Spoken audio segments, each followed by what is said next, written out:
You ask Tiger to solve. This deals with linear equations with one unknown. The final result is z equals 9. Let's solve it step by step. Simplify the expression. Expand the parentheses. Simplify the arithmetic. Group all constants on the right side of the equation. Add 70 to both sides.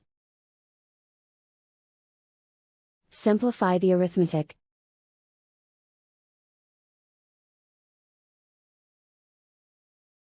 Isolate the z. Divide both sides by 7. Simplify the fraction. Find the greatest common factor of the numerator and denominator. Factor out and cancel the greatest common factor. And so the final result is z equals 9.